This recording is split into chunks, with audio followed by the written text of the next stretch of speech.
Welcome back, dear students. Today we'll be studying about this chapter named The Thief's Story. Now, I'm sure some of you all must have gone through your textbook and you'll have seen the name of the writer. For the ones who haven't yet seen, he is none other than an Indian writer named Ruskin Bond. Now, when talking about Ruskin Bond, as I said, an Indian writer born to Anglo-Indian parents. Now, before we get into details about his life, little background, something let's introspect, where there have been times where we have been complaining and cribbing about the things that we don't have, and in the bargain, what we do is we stop appreciating the things that we have. We lose interest or importance for the things that we have. Haven't we also done something like this at times? There are times where we make excuses for not doing certain things, for not achieving certain tasks or achieving certain goals. And we give excuses like it was easy for that person to get those things. Like when we see a successful person, we say he had a godfather in that place. Baap dada ka paisa tha, that's the reason he could get successful. But are those the real reasons for us not to achieve it and for them to achieve? I think there is something else that we are scared to face, is that that person kept trying hard. He never gave up. And we, somewhere or the other, we gave up. And that is what we will learn through this chapter, once we know a little background about this personality. Now, Ruskin Bond is considered as one of the greatest Indian authors of Indian language. He is also best known as a children's story writer. As mentioned earlier, born to Anglo-Indian parents, and he lived in Jamnagar, that's right, Gujarat. Where for us, there are so many of us right now who's listening to this video, and our hometown is Gujarat. So if that person from Gujarat can achieve great heights, whose work we are reading today, whose work happens to be in our 10th standard textbook, I think there's nothing that is stopping us. All the more is what he has gone through. He studied in Dehradun, he watched his parents go through separation and divorce. Now, all these things were happening when he was just around the age of 8 to 10 years old. Now, I'm sure some of us may be thinking that, okay, we also have had greater troubles than him. Yes, I agree. But what we need to focus on is, even after he had those troubles, he never gave up. He would keep expressing himself through his words, in his writings, in his books. And that's what we need to do. We need to keep motivating ourselves that yes, we have faced difficulties, we have faced problems. This is a difficult time for us, but this too shall pass. I'm sure you'll remember this poem, the chapter of the last years. And that is what here he is trying to tell us, where all these experiences influenced his stories. The first book that he wrote was when he was just 17 years old. It was named The Room on the Roof. And he won a prize for that. He's also awarded the Sahitya Academy Award and the Padma Shri and Padma Bhushan. So that shows that he just never stopped. And that is what should be with us. What happens to us, we should never stop. Now, in this chapter, I won't be able to go through everything line-wise like I did for the poem. But yes, I'll give you a short summary page-wise based on certain phrases that have appeared in certain pages where the meaning also has not been mentioned in our textbook. Now here, the two characters that we are going to talk about in the chapter are Anil and the narrator. Now the narrator is saying, I was still a thief when I met Anil. He was a thief. And he was just hardly 15 years old, but still he called himself an experienced and fairly successful hand. Indirectly, he's trying to say, I was really very good at robbing.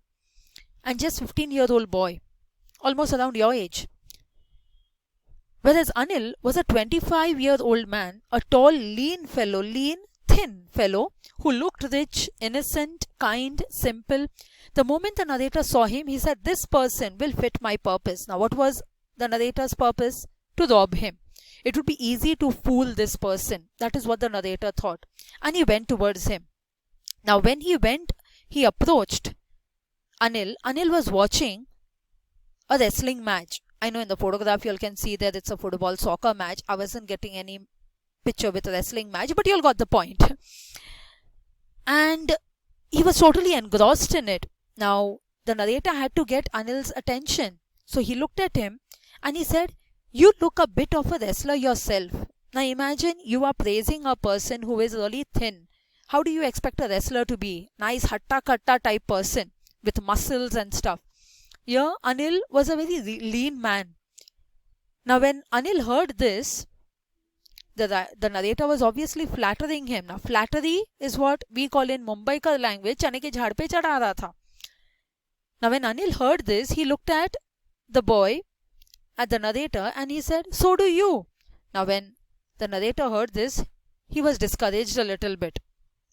Because the narrator at the age of 15, he was really thin. But it did not stop him from continuing the conversation.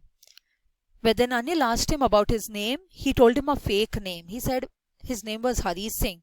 And he says that I kept taking a new name so that it could keep me ahead of the police. Now keep me ahead, that is, he could be away from the police or from his former employers who he robbed. After this introduction, Anil was walking away. At that time only, the narrator ran behind him and said, okay, I want to work for you. And that's the time where Anil said, but I can't pay you. I don't have money. When he said this, the narrator looked at him. He said, have I misjudged my man? Did I make a mistake by choosing a wrong person? Now these are the extra words. Now the moment he said that, I can't pay you, he said, okay, can you feed me? Saying, yes, can you cook? Saying, if you can cook, I can feed. And that's the time where the narrator lied. The first lie that he said about getting into his house was, yes, I can cook. He said, okay, then come. And without cross-verifying, without checking, without asking for his background, Anil took him to his place. Now, I know in today's day, we would not be doing that to any person, any stranger, without knowing the person. We would be really very skeptical and scared of taking an unknown person to our homes. But Anil did. That showed how kind and soft-hearted Anil was. Now, when he took him home, he said, okay, you can stay here in the balcony. You can sleep there. And he said, when the first night the narrator cooked food, obviously it was really a disaster. So Anil said, never mind. Don't worry, I'll teach you how to cook. At the same time, I will also teach you how to read and write. I will teach you how to write your name. I'll teach you numbers and finally whole sentences. Now the moment when the narrator heard that he would be getting a chance to education, he knew once educated, nothing could stop him from achieving success. And he was really pleased with that idea. He said, oh wow, that's something so nice, he thought. And then what happened is one evening, Anil comes home with a bundle of notes. Now what was Anil by profession? He was a writer. And that's why he would not get his monthly income. He would earn in fits and starts. So he said, finally my book was sold to a publisher and I'm paid for it. So I can pay you now. And he took the money and he tucked it under his mattress. Now, the moment he did that, the narrator was like, oh wow, good. Anil was happy that he got paid. The narrator was all the more happy because now I can rob him. I have the money. I can take it from him. That's the reason I've come here.